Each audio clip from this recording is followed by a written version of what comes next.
saudades da aurora. Vamos pra perto do mar.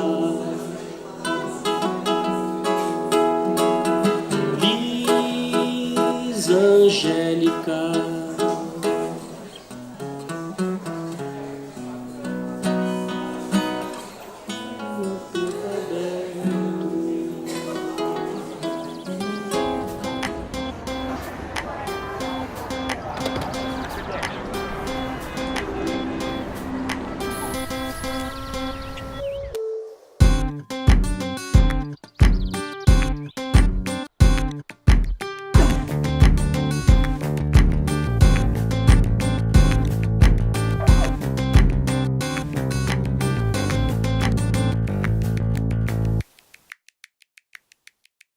Sou William Hara, ou simplesmente Will. Pode me chamar de Will, que é como todo mundo me conhece mesmo. Eu sou de Maringá, no Paraná. Eu fiz arquitetura na UEM, me formei em 2012, sou arquiteto urbanista. Mas a arquitetura, muito embora ela seja apaixonante, ela nunca me ganhou como um todo, assim. Então eu ainda queria alguma coisa a mais que não tinha na arquitetura, que era design.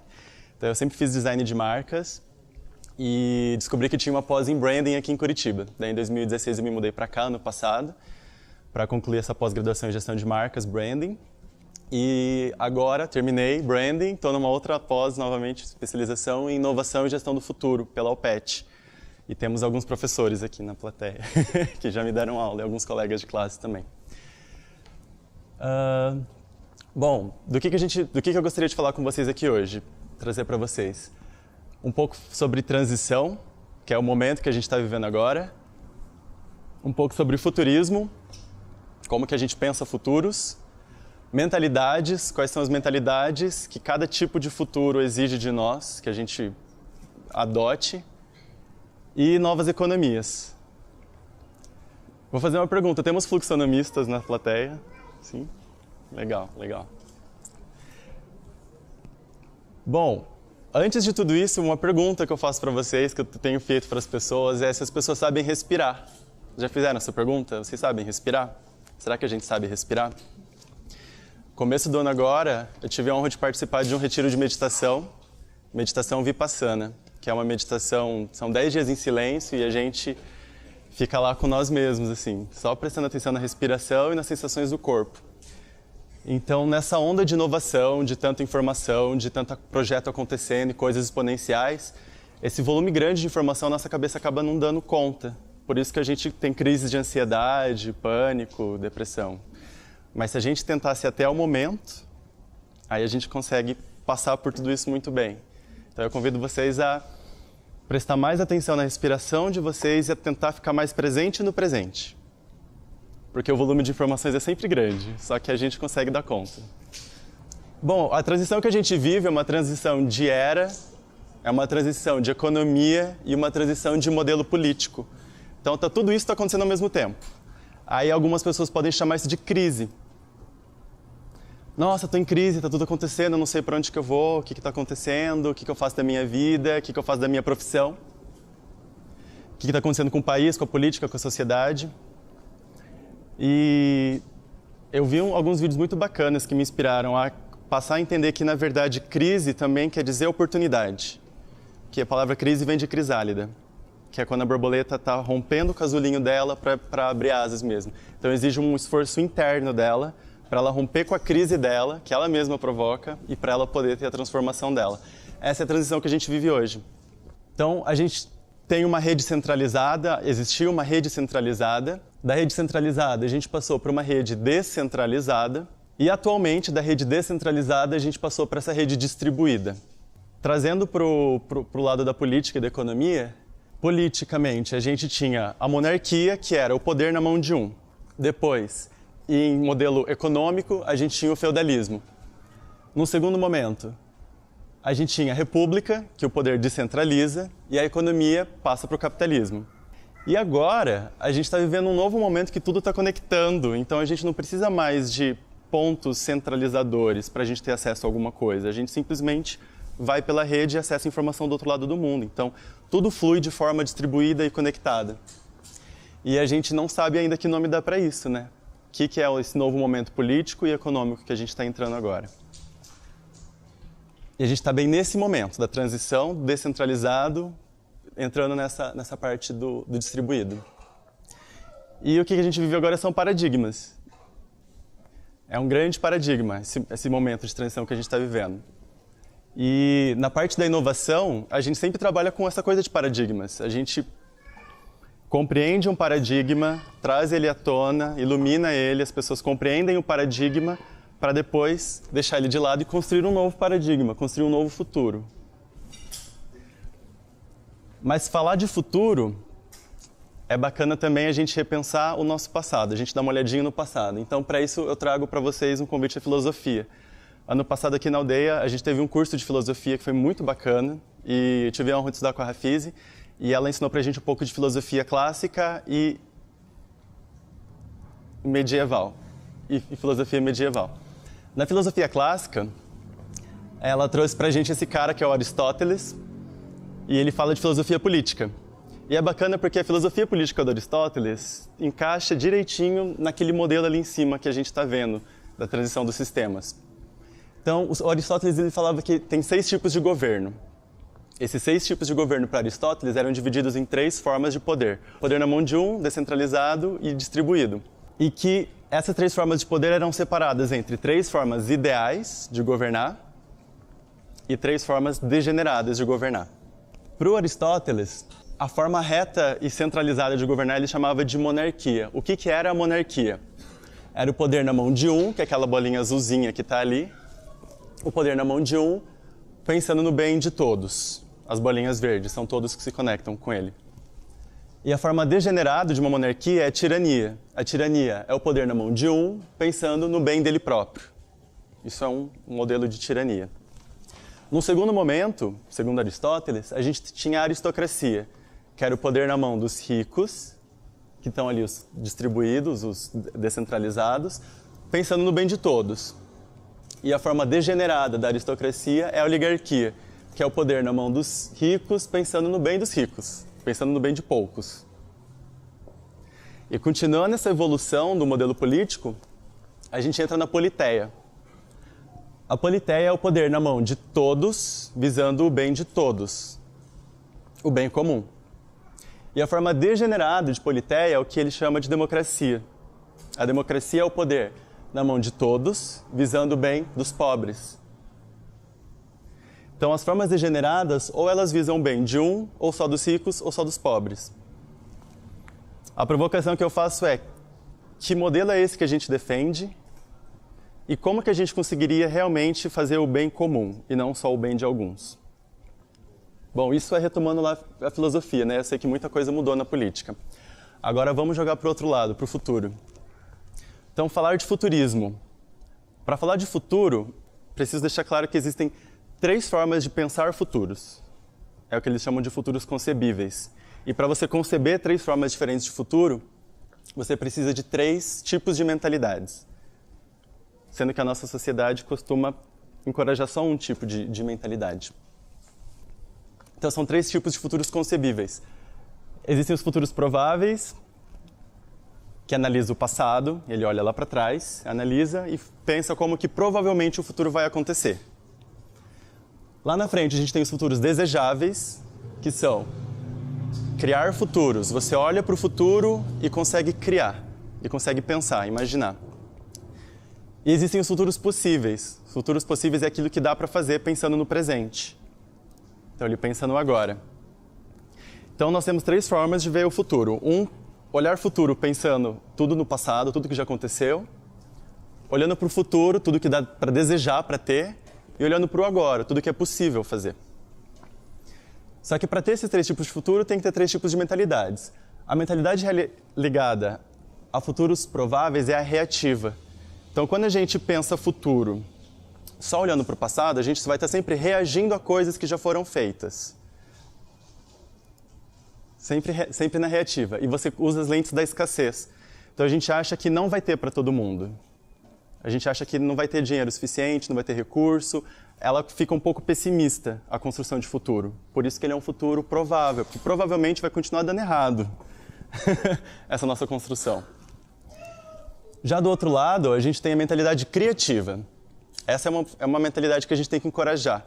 as pessoas a procurar pensar futuros desejáveis, mentalidade criativa. Porque a mentalidade criativa, ela concebe a abundância, não tem as lentes da escassez.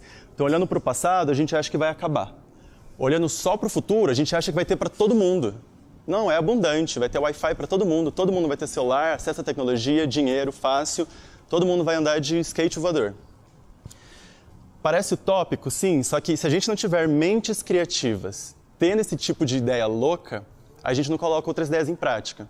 A gente tem muita coisa acontecendo hoje que há 10 anos pareceria muito loucura, né? Se você falasse para qualquer pessoa, isso nunca vai acontecer, e está acontecendo. Porque alguém teve essa mentalidade criativa, de pensar o porquê não. O e se der certo? Por que não tentar? E no meio disso a gente tem a mentalidade proativa.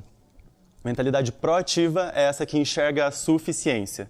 Ela não fica nem limitada pela escassez de que vai acabar, e ela não fica nem, aspas, iludida ou pela abundância que vai ter para todo mundo. Ela vê o que já tem, a suficiência, e o que dá para fazer, porque dá para fazer. Então, essa aula sobre futuros concebíveis e mentalidades, eu aprendi com uma futurista, a Lala Denzelin. Ela é de São Paulo, da PUC, e ela faz parte do Instituto de Pesquisas do Futuro, é isso, né? Da PUC.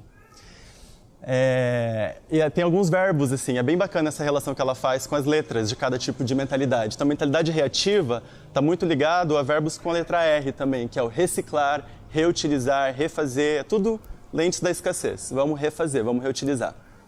A mentalidade criativa são verbos com a letra C. Então, criativo, cuidar, criar, colaborar e compartilhar. E a mentalidade proativa com a letra P. P de pessoas, de processos, de possibilidades, parcerias e de pontes. O convite que eu faço é esses dois tipos de mentalidade, proativa e criativa, porque nós somos educados a pensar reativamente. Desde a escola, nós somos educados a competir pela melhor nota, nós somos educados a ter uma mentalidade reativa, de que não vai dar certo. Então o convite que eu faço é a gente pensar onde que a gente consegue dar um upgrade, assim, dar uma contribuição diferente para a nossa profissão, para a nossa sociedade. E sobre novos rumos da economia criativa. Então, pensando em futuros, quais são os novos rumos que isso pode ganhar? Eu perguntei da Lala por causa da fluxonomia 4D. Esse é um assunto que eu tenho me apaixonado já há um ano, que é estudar novas formas de economia. Como pensar e fazer novas formas de economia. Vocês conhecem a Lala Denzelin? Quem conhece? Ela tem esse TED, essa palestra do TEDx. É uma palestra fantástica, chama Criando Comunidades Criativas e Colaborativas. Ela explica nesse TEDx como que funciona. Ela sistematizou uma forma de enxergar novas economias. E eu trago um pouquinho disso para vocês, darem uma olhada nisso e ficarem com essa provocação também. Ela traz quatro formas de economia. Economia criativa, economia colaborativa, economia compartilhada e economia multimoedas. Acho que todo mundo já ouviu falar de alguma delas, ou talvez todas elas, e a gente está um pouco imerso nessas economias e só não está entendendo ainda como que dá para sistematizar isso tudo. Quando a gente fala de economia, a gente pensa geralmente em dinheiro, certo? Só que economia não é só dinheiro. Tem outras coisas que também são economia, e que a gente tem que abrir a nossa cabeça, abrir a nossa mentalidade para enxergar os intangíveis, os ativos que também fazem tudo isso aqui girar. Bom, existe, tanto na forma de pensamento, na forma de entender a economia, uma linha que é uma linha da escassez. É uma linha, está escrito ali, pensamento linear. Com pensamento linear, a gente tem essas lentes da escassez e a gente só consegue enxergar coisas tangíveis. Então, se você tem R$1, você gasta R$1, você não tem mais R$1. Se você tem uma maçã, você come a maçã, você não tem mais a maçã. Então, na linha da escassez, o que você consome acaba com o recurso. Destrói o recurso. Enquanto que na linha vertical, a gente tem o pensamento exponencial, que são aquelas coisas que dá para multiplicar quanto mais você consome. São coisas abundantes e intangíveis. Então você multiplica o recurso. Por exemplo, uma rede social, uma notícia. Quanto mais você consome aquilo, mais ele se multiplica. Quanto mais você usa, mais força aquele movimento ganha. Principalmente no meio digital. Pensando nesses dois eixos, da escassez e da abundância, ela traça um ciclo em 4 dimensões. E ela mostra como que cada uma dessas 4 dimensões vai ativando as demais dimensões. Então, na linha da escassez, no linear, a gente tem a dimensão ambiental, tecno-natural, que são tudo aquelas coisas que a gente tem contato físico, tudo aquilo que é tangível. As coisas que a gente constrói, então, carro, construção, as cidades e o emoji que faltou. E as tecnologias, os celulares, tudo isso, tudo que é tangível. Não só o que é tecnológico, mas também o que é natural. Então, água, sol, os ventos, as florestas, todos esses recursos tangíveis que a gente tem à nossa disposição e que a gente tem que cuidar. Do outro lado, ainda na linha da escassez, do que é linear, tem a dimensão financeira. Então, a gente pensa finanças, a gente pensa dinheiro. Só que também existem outras moedas que a gente ainda está tendo que mapear e entender que também são moedas de troca. Porque o dinheiro só existe porque a gente acredita nele, né? Se a gente não acreditasse que aquela nota vale aquilo pelo qual a gente está trocando, aquilo não teria valor. Valor, ideia, pensamento. Então, existem outras coisas que a gente também pode trocar e que não são notas de dinheiro. Só que a gente precisa mapear, dar créditos a isso para poder fazer circular. Então, existem outras moedas e, principalmente, o tempo. O tempo é a moeda-chave que a gente tem que entender como não guardar tempo, porque ninguém consegue guardar tempo. O tempo é a moeda mais justa, porque ninguém consegue acumular tempo para o dia seguinte, ninguém ganha mais tempo que o outro. Todo mundo tem as mesmas 24 horas por dia. Então, o que a gente faz com isso é a nossa moeda. Então, aqueles serviços que vêm para ajudar a gente, que colabora, que faz você ganhar tempo, isso é uma grande moeda. A gente trabalha para ganhar um salário. Aquele salário, na verdade, é uma mais-valia. Está pagando pela tua hora de trabalho. Então, tempo é a moeda que a gente tem que pensar. Como a gente pode ganhar tempo juntos? Aqui na dimensão do que é abundante, na base a gente tem a dimensão cultural. A dimensão cultural é tudo aquilo que a gente cria, todas as linguagens artísticas, as danças, a arte, o conhecimento científico, acadêmico, o conhecimento popular, as crenças, todas as nossas linguagens culturais. Isso é a dimensão cultural e ela está embaixo porque ela é a base de tudo. Os nossos valores, as nossas moedas só giram porque tem valores construídos em cima disso. A gente também precisa mapear tudo isso. E lá em cima a dimensão social. A dimensão social são todas as nossas causas colaborativas, os nossos grupos de pertencimento, os nossos times, os partidos políticos, igrejas, tudo que junta para celebrar, tudo que a gente conecta é a dimensão social. Então a gente tem essas quatro dimensões: ambiental, financeira, cultural e social. Aí vou trazer alguns exemplos de marcas para vocês. Na dimensão cultural, um iPad. O exemplo que a Lala traz.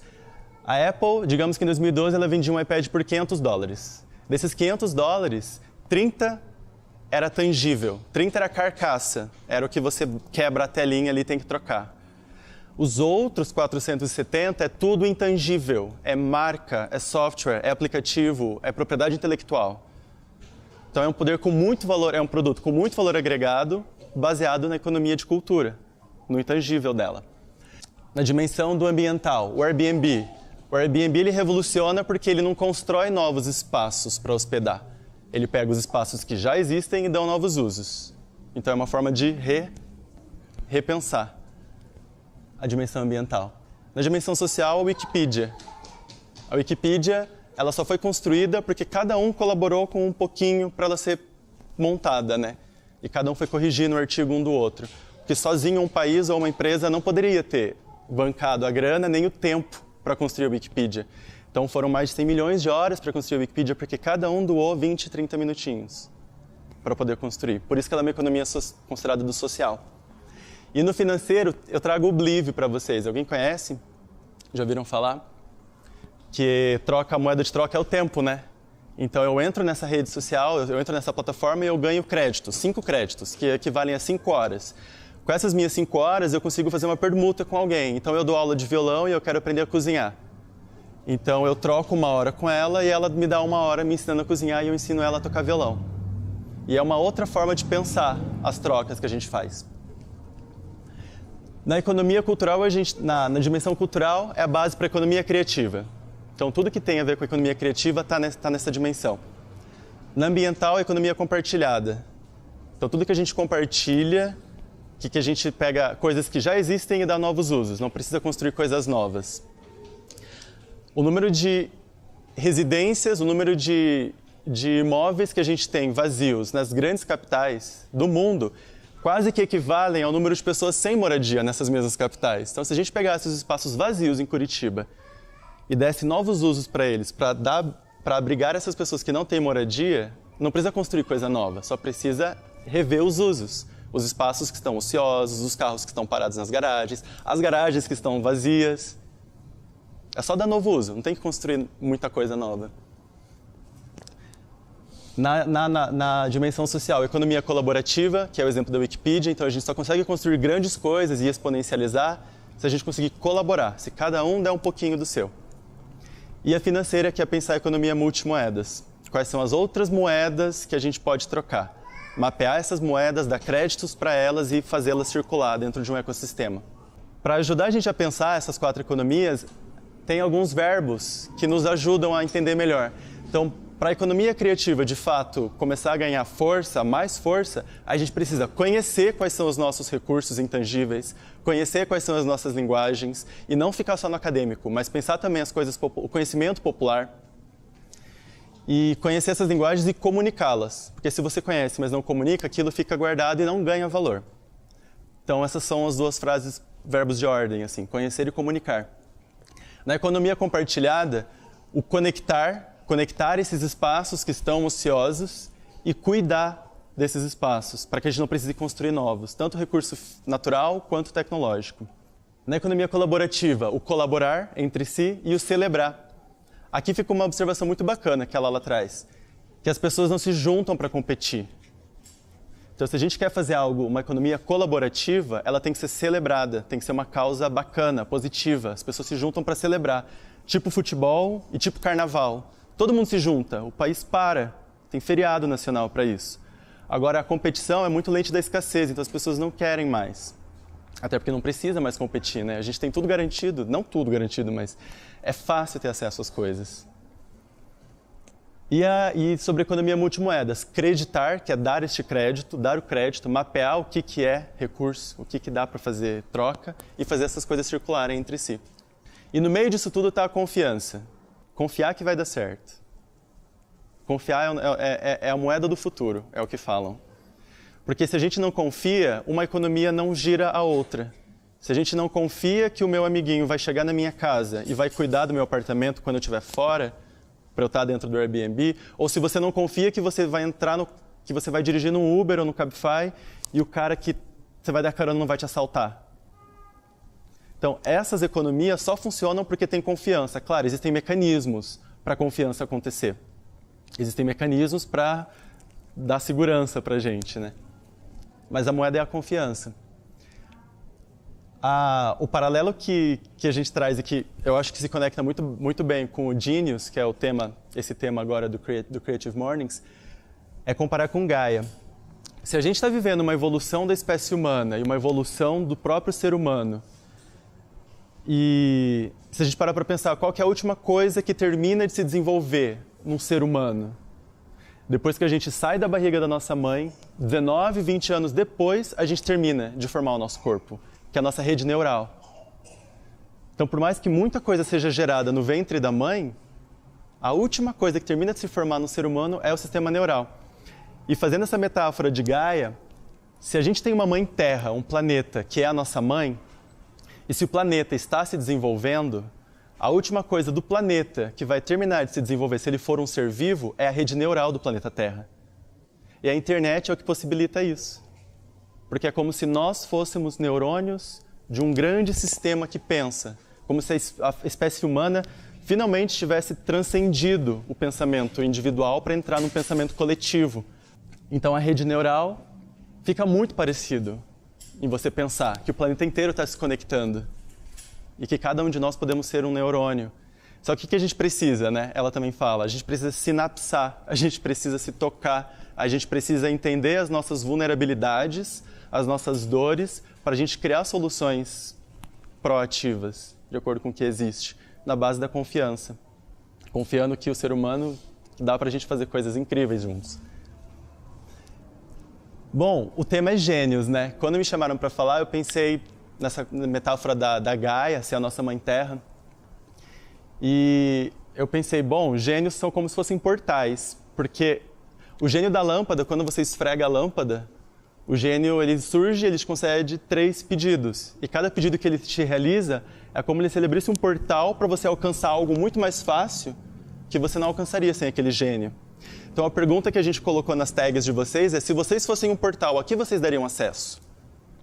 Ou seja, se dependesse da criatividade de vocês, das ideias de vocês, para o mundo ganhar alguma coisa incrível, o que você está sendo porteiro? O que você dá acesso? Em algum módulo da pós de inovação, acho que do Guilherme Krauss, acho que ele que falou isso. Por dia, as pessoas, quando alguém tem uma ideia nova, uma epifania, uma ideia, uau, inovei na minha ideia. No momento que você está tendo essa ideia brilhante, outras 400 pessoas no planeta estão tendo a mesma ideia.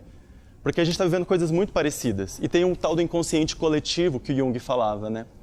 Então, se você não colocar a sua ideia em prática, não que outra pessoa vá copiar ou vá roubar a tua ideia, mas é porque a tua forma talvez seria muito específica de fazer aquilo, porque a tua experiência é única, a tua visão é única. Então, quando você tem uma ideia, acredite e realize, faça. Como eu falei, confiança é a moeda do futuro. Então, a gente tem sistemas de avaliação para medir a confiança. Hoje, temos o Uber, que mede lá em 4 estrelinhas, 5 estrelinhas, o nível de confiança, e ainda fala se o cara é higienizado, se o cara dirige bem, se o cara tem um bom papo, se ele sabe levar você pelo melhor atalho. Também temos sistema de avaliação no Airbnb, para avaliar como que a pessoa te recebe e tudo mais. E alguém aqui assiste Black Mirror, o seriado? Legal, né? Vocês já viram esse episódio da Lassie, né? É um episódio muito doido. O Black Mirror é um seriado sobre futuros não desejáveis, porque ele fala do que pode dar muito errado na nossa sociedade, com a nossa evolução tecnológica. Ou presentes alternativos, o que já poderia estar acontecendo de muito errado se a gente não tivesse pensado, alguns aninhos atrás aqui, o marco da internet. Alguém viu a notícia ontem do YouTube que ele está regulando os discursos de ódio lá nos Estados Unidos? Saiu ontem essa notícia. Então, tudo isso a gente tem que pensar. Como que esses canais de mídia estão mediando realmente a passagem da informação? Esse negócio do YouTube vai começar a explodir agora, inclusive. E a confiança, uma das coisas que falam de tendência é que a tendência é que o sistema de avaliação, e o Black Mirror apoia isso, fala disso, é que o sistema de avaliação fique uma coisa só, uno. Então não vai mais ser assim, a sua nota na Uber, a sua nota no Airbnb, a sua nota no coworking, a sua nota no Facebook. Vai ser tipo, a sua nota. Você, cidadão, jogou um papel de bala na rua? Nossa, estou avaliando mal o cidadão, nem conheço ele, mas estou avaliando mal. E a nota da pessoa vai baixando. É o que mostra nesse episódio. Eu recomendo assistir porque dá para pensar o que daria para dar errado e já ir tentando pensar como não deixar ficar errado, igual no Black Mirror. Quem quer ser um bilionário? Fiz um curso de biohacking e ele falava de futurismo, um pouco de futurismo, Hack Life. Ele fala sobre o bilionário do futuro, né? Todo mundo quer ser rico, todo mundo quer ter dinheiro e o que é ser bilionário? Para o futuro, a moeda é a confiança. Tem empresas que já estão enxergando isso. Na Marvel a gente tem o Homem de Ferro, né? Que é como se fosse um super bilionário. Só que na vida real a gente tem o Elon Musk, que é um cara tipo o Homem de Ferro, assim. O cara tem muita grana e ele faz as ideias dele acontecer. Mas o que é o bilionário do futuro? Será aquele que conseguir impactar positivamente a vida de 1 bilhão de pessoas. Isso aqui é o discurso que a Singularity usa, lá no Vale do Silício, né? Que a riqueza vai ser de acordo com o impacto positivo que você trouxer para a vida das pessoas. Aí, trazendo um pouco sobre o futuro das coisas que já estão acontecendo, inclusive. O futuro do ensino. Tem a Singularity lá no Vale do Silício, na Califórnia. Eles querem, até o final do ano, não ter mais professores. Então, os alunos vão ser mentorados. É uma transição de cargo, na verdade. Só que eles querem que o conhecimento seja muito mais autoconstrutivo do que só uma codependência para você construir o seu conhecimento. Desde que ele seja mentorado por algum caminho, né? E Helsinki, na Finlândia, que também tem projetos incríveis. Desde a infância das crianças, eles são um modelo exemplar, assim, de como não criar as crianças para o pensamento da escassez, para o pensamento da competição, fazer com que as crianças colaborem e, principalmente, que elas invistam nos seus pontos fortes e não que elas fiquem com a lente escassa das suas fraquezas. Porque a gente tem uma educação de focar no que é a minha fraqueza e tentar corrigir. Sendo que não, a gente vai perder um tempo que a gente não tem disponível. Então, se a gente pensar o que é ponto forte e investir neles, com certeza a gente vai fazer um uso muito melhor do nosso tempo. Tipo, no contraturno você não vai estar estudando o inglês que você reprovou, você vai estar investindo na educação artística, que é a tua paixão. E você vai virar um super artista depois que você se formar. Então, esse modelo de mentalidade mesmo, já desde a educação dos pequenos. O futuro dos bancos. O blockchain, essa corrente de... blockchain, conhecem? Tem ouvido falar? Uma rede na internet que faz todo tipo de transação, não só bancária, mas é como se fosse um cartório na internet que valida informações e não deixa que as informações sejam hackeadas, né? O blockchain permite o Bitcoin, que é uma das criptomoedas, que não equivale nem a 1% do potencial de uso do blockchain, mas é uma moeda que não precisa de banco, então não precisamos mais de mediadores, né? O que tira dinheiro e tempo de nós são os mediadores. As profissões de mediação, conforme a coisa fica mais distribuída, a gente não vai precisar dessas profissões mediadoras. Então, eu acredito que a maioria das nossas profissões vão ter que passar por uma reforma ou implodir, revolucionar mesmo. Telefonista, você não liga mais para uma telefonista e pede para ela te conectar com a tua avó. Você não precisa mais ir no cinema e ter uma lanterninha guiando. Então, muitas profissões de meio vão ser extintas. E talvez os bancos tenham que passar por alguma coisa muito assim. E eu torço para que eles passem por isso. Porque eles tiram muito dinheiro da gente, né? E tem um programa agora da Visa, com essa Pay11, que eles estão criando cartões de débito pré-pagos, para que pequenos comerciantes possam fazer transações bancárias sem precisar de nenhum banco. Isso também é incrível, revolucionário. Eles vão parar de cobrar taxas, né?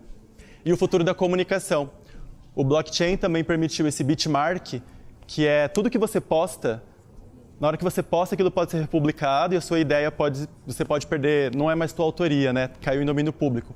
Com o bitmark, você marca aquilo que você posta. Então, na hora que você acabou de postar, já está ali a referência de que aquilo é teu, postado em tal rede, por você em tal hora. Então, isso devolve para a gente esse direito autoral e tangibiliza uma informação que é uma coisa intangível, né? O transhumanismo é um movimento que está acontecendo de pessoas que estão implantando chips e coisas no seu corpo para elas se comunicarem sem precisar de um gadget. Elas estão começando a se conectar pela própria mente, pela própria rede neural. Neuralink, e o Neuralink, que é a quarta empresa, né, do Tesla, do Elon Musk, que ele acredita também que nós vamos começar a nos conectar direto do cérebro para as nuvens, uma conexão nem sem precisar de Wi-Fi, e que a inteligência coletiva realmente vai ajudar a humanidade a dar uns passos muito rápidos assim daqui para frente. Futuro da comunicação. Bom, retomo aquela pergunta, né? Gênios são portais. Então, se vocês fossem um portal, a que vocês estariam dando acesso? E eu trago de volta aqueles 3 slides só para deixar essas provocações mesmo. Se eu fosse um portal, e eu acredito nisso, eu gostaria muito de dar acesso para as pessoas a essa forma de conceber futuros, que eu acho muito bacana, a gente se libertar e entender que dá para fazer coisa nova. Ou se você não é tão ideativo, idealista assim, você é mais pé no chão, mentalidade proativa, vamos ver o que dá para fazer, o que é suficiente. Essa é uma das coisas que eu gostaria de dar acesso, e que tenho procurado ajudar a dar acesso. A fluxonomia 4D, que para mim sistematizou de uma forma muito genial, assim, formas de enxergar a economia, com a moeda da confiança. E esse período de transição. Então a gente vive essa transição e o que é o mundo, o que a gente está construindo agora? O que é aquela rede distribuída? Política, econômica, nossos valores, nosso conhecimento, o que é? O que nós estamos construindo? Eu, na minha formação de arquiteto e de urbanista, eu vejo que a gente constrói sociedades mesmo, não físicas, mas modelos de pensamento. E como que os nossos espaços físicos limitam a forma de pensar das pessoas. Então a gente tem uma sociedade que valoriza muito os extrovertidos, né? As pessoas que falam bem. E as pessoas que falam bem são colocadas em cargos de liderança. Mas existe um TED que chama O Poder dos Introvertidos, o Poder dos Quietos. E eles falam justamente do oposto, de que é comprovado, está lá na nota da faculdade, da escola primária. Os quietinhos são sempre os que têm as melhores notas. Eles são sempre os que conseguem respeitar o problema dos outros, eles enxergam o problema de cada um, individualização, sem se colocar naquilo, sem tentar interferir no jeito do outro falar e trabalhar. Ou seja, quem que deveria talvez estar de fato nos cargos de liderança? Nos grandes cargos políticos, das nossas empresas, talvez os quietos, os introvertidos. Só que os nossos espaços não são projetados para isso. As nossas escolas, as nossas faculdades, as empresas, os ambientes de trabalho, as praças, é tudo para extroversão. A gente não tem aquele período de vou criar e tenho o meu espaço, aqui eu tenho o meu respiro. Então, são todas essas reflexões, sabe, que a gente tem que se permitir ter agora para conseguir construir aquilo lá. Uma rede que se distribua e que tenha respeito, que tenha confiança. Gente, é isso. Eu sou o William. Eu gosto sempre de encerrar falando do que eu acredito. Eu acredito no poder da transformação da mentalidade. E por isso eu ajudo pessoas a se empoderar do lado criativo e inovador, que são duas áreas que eu amo, a criatividade e a inovação. Através de processos participativos, tenho pensado em cursos, estou dando algumas palestras e fazendo alguns workshops. E eu acredito que a gente pode construir futuros com propósitos. Futuros com propósitos. Dentro de cada projetinho da gente, tendo propósito, a gente pode unir os propósitos para imaginar futuros desejáveis e possíveis com propósitos. E é isso, aqui está o meu contato. Obrigado a todos vocês. Obrigado.